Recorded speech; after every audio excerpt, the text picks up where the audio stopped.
The grand gates of the Hathaway estate opened slowly with a mechanical groan, revealing a long, winding driveway flanked by blooming cherry blossom trees. Everything about the mansion screamed wealth: pristine white stone walls, manicured lawns, sparkling windows, and the subtle scent of imported roses lingering in the air. It was the kind of place you'd expect to see in a magazine, not in real life.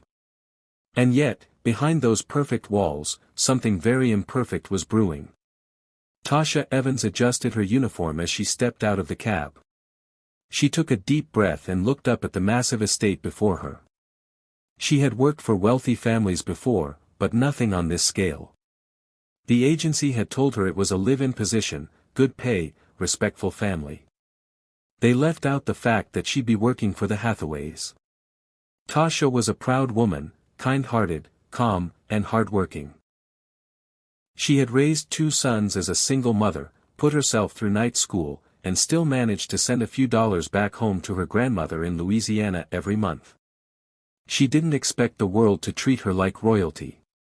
She just wanted respect. She rang the bell. A maid in a crisp gray uniform opened the door and barely gave her a glance. "You're the new housekeeper?" the maid asked. "Yes, ma'am." "Tasha Evans." "Follow me." Tasha stepped inside. The marble floor was so polished she could see her reflection.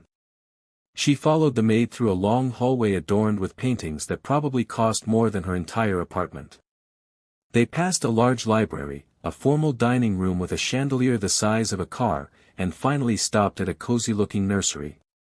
"She'll want to meet you." "Wait here," the maid said and walked away. Tasha peered into the nursery and smiled. There, in a crib made of white wood and gold trim, was a baby girl, maybe 9 or 10 months old. She had thick dark curls and was babbling to herself, waving a soft toy in the air. The baby looked up, and their eyes met.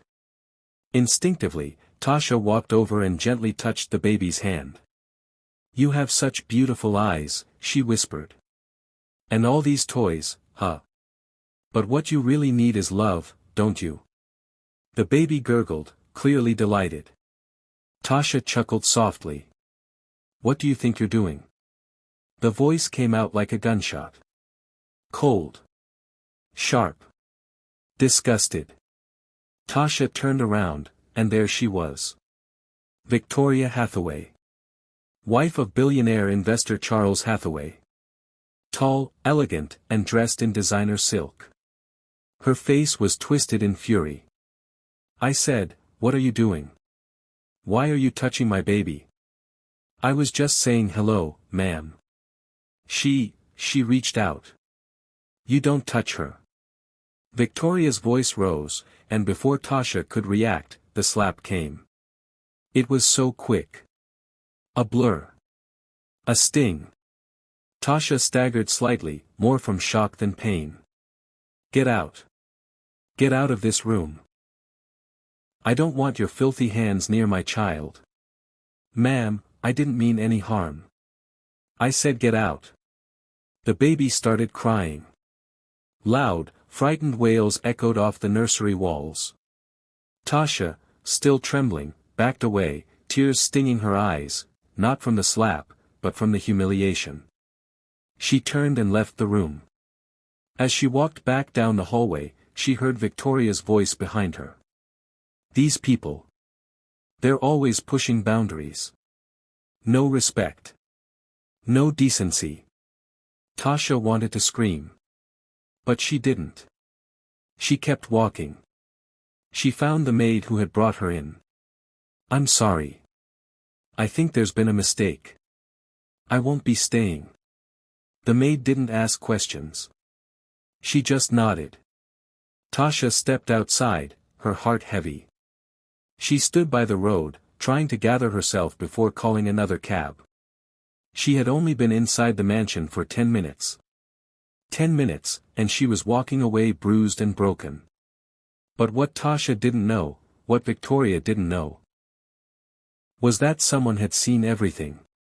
Charles Hathaway stood in the shadows of the hallway just outside the nursery. He had returned early from a business trip and was making his way upstairs when he heard shouting.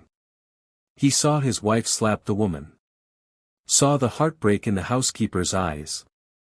Saw his daughter begin to cry. He waited until Tasha had left the house, then walked slowly into the nursery. Why was that woman in here? Victoria asked, trying to calm the baby. She was the new housekeeper, Charles said quietly.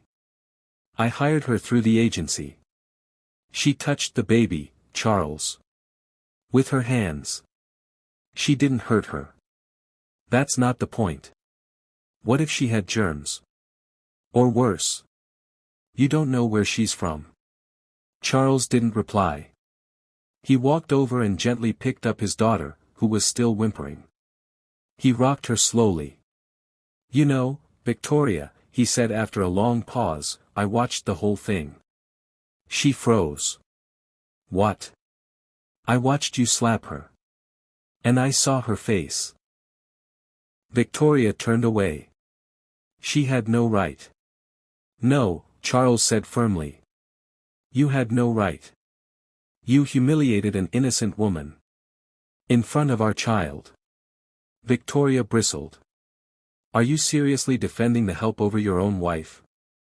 I'm defending what's right. The tension in the room grew thick.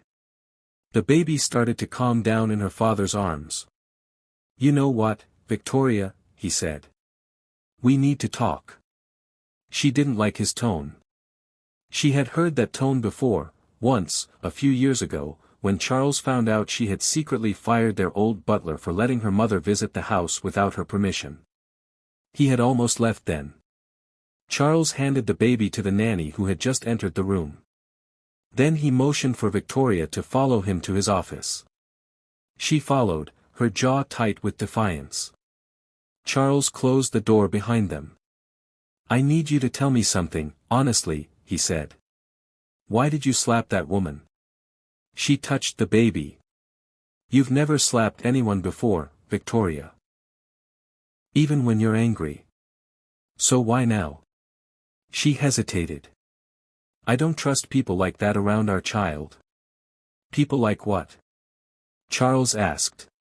You know what I mean. No, I don't. Explain it to me. She looked dirty. Unprofessional. She didn't ask permission. She crossed a line. Charles leaned forward. So if she were blonde and white, would you have reacted the same way? Victoria didn't answer. I didn't think so. He walked over to the bookshelf and pulled down a photo. It was a small, worn picture of a woman holding a baby, him. Do you know who this is? He asked. Victoria nodded. Your mother. That's right. She was a housekeeper too. Just like Tasha. I know, but that's different. No, it's not. He looked her dead in the eyes. I'm going to find her. I'm going to find that woman, apologize, and offer her the job again. With a raise. And if you ever treat someone like that in this house again, anyone, then we're going to have a much bigger problem.